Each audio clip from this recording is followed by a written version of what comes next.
Hey, what is going on everybody? Tom from Tom's Randomness, and in today's video I first and foremost want to congratulate our first winner of a silver quarter. I'll put your information in here. You won the 1962 Repunch Mint Mark. I think it's a Repunch Mint Mark coin. Be sure to contact me so that I can get that shipped out to you. But today's video is a little different. It is about storage and cataloging your coins for the event that you ever decide to sell any, and or something happens to you and they get inherited, or whatever the case may be. You have a perspective value on every coin in this way, and you have them somewhat protected.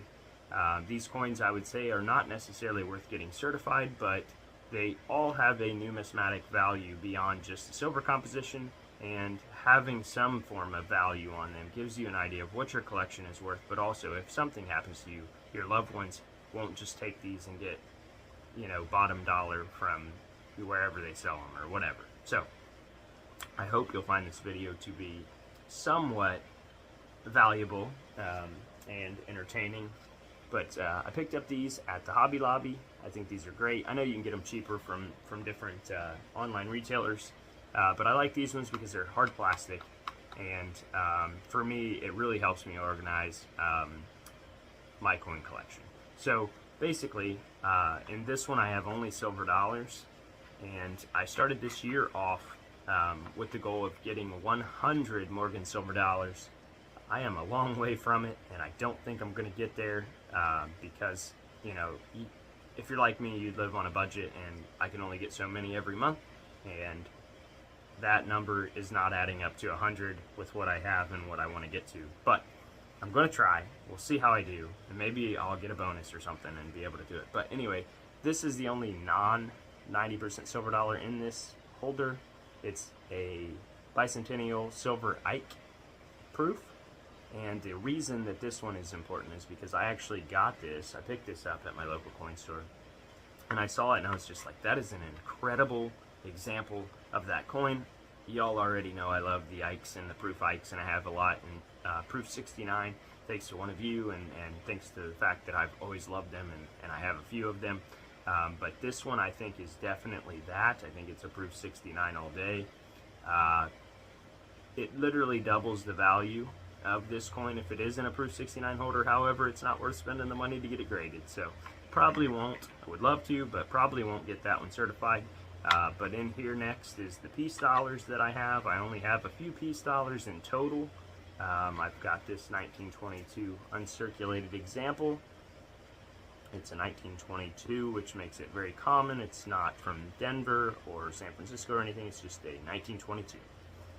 And it's got a $40 price tag on it. If it was in an MS63 PCGS holder, it's probably $60 or $75, depending on what the market bears. But that gives it a relative value. Kind of says to somebody, if they're looking at this, hey, maybe this is worth more than melt.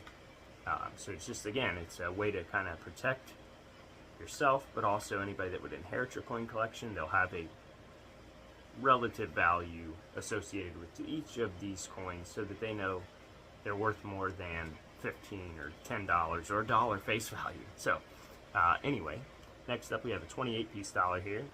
This one has been cleaned, unfortunately. 28S, if it's 28 Philly, I think that's a key date, but $35 value on that one is probably VF details, but I think I got that one for 30 bucks because it was cleaned, and that was before silver went over $30 the last time. So here's the 1923S. This one in high grades is a very valuable coin. Unfortunately, this is again a VF partially cleaned coin, and I got a value on there of $32. Next up, we've got a pair of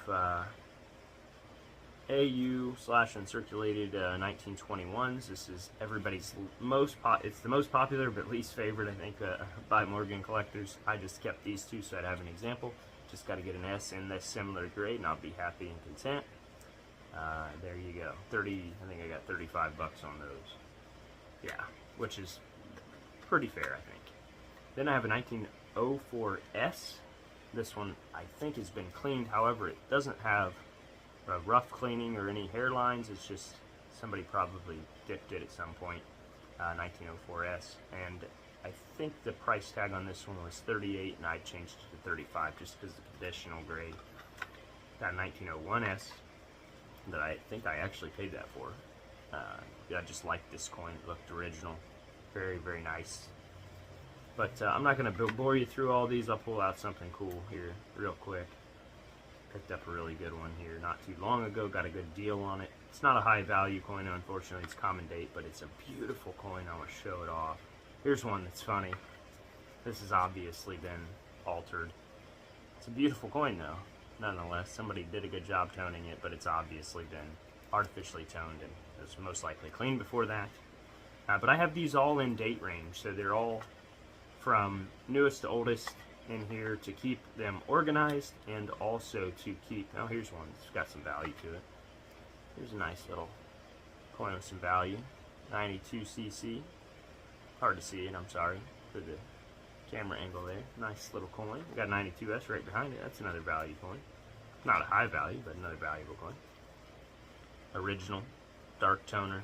Love it, love it. So, having these organized just helps, you know, keep, one, it helps you keep your coin. There's a really nice one. There's an uncirculated 89, unfortunately, just like the 21, super high mintage, but it's an uncirculated, probably 63. Pretty nice. Got a carbon spot. Could drop it a little bit, I think, maybe 62, 63 though. But anyway, so again, having your coins organized and or losing focus here, the condition that you keep them, preserve them. One, it helps you, you know, kind of have an idea what your coins are worth. If ever you need to break into the piggy bank and sell something, you know right where to find it, and also which ones, you know, are of value that you might want to sell or may not want to sell, and so on and so forth. Let me know in the comment section down below what you think about this idea. And again, I think a lot of you probably keep spreadsheets so that you know what you have, what you need, what you're missing. I think that's a great thing too. Here is one I cherry picked out of the common Price Morgan bin at my local coin store. I've showed this off on a short. It's a VAM double date 87. I think it's going to go in the AU range. I wish it was uncirculated, but AU range is still good value at $50. Much better than I think the $32 that they're going for now in the value bin. Definitely has a little bit of a wear across the feathers there, but not a ton at all, and it's beautiful.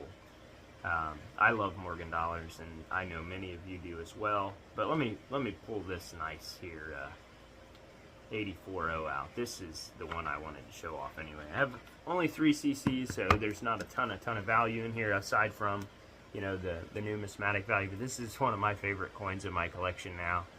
Pick this beauty up. I got some pictures. I'll send some pictures in here too. Love this coin. Definitely think it's like a mint state 62 or 63.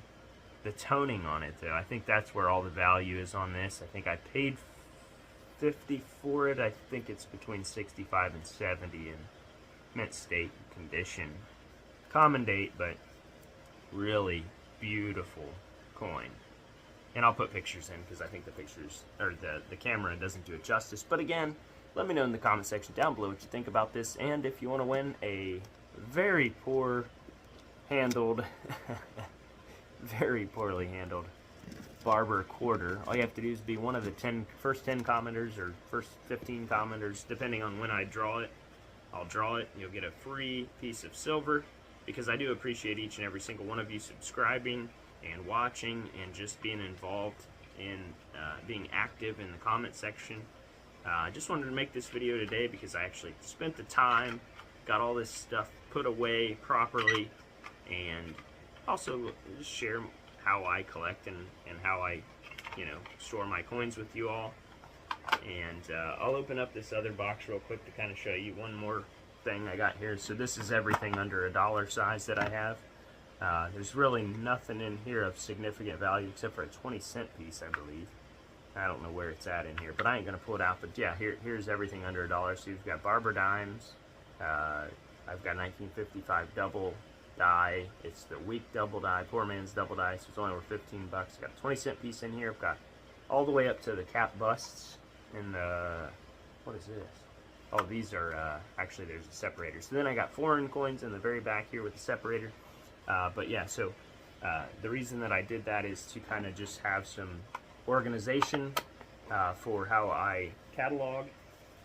If I look at my sheet, I can say that's going to be in the $100 size coins. Of course, I do have some foreign coins in there as well, but that's just because I don't have another one of these holders to keep them in, and I only have a few.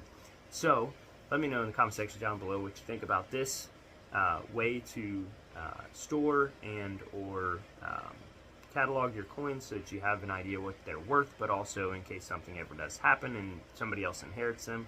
And until next time, good luck, God bless, and I'll see you then.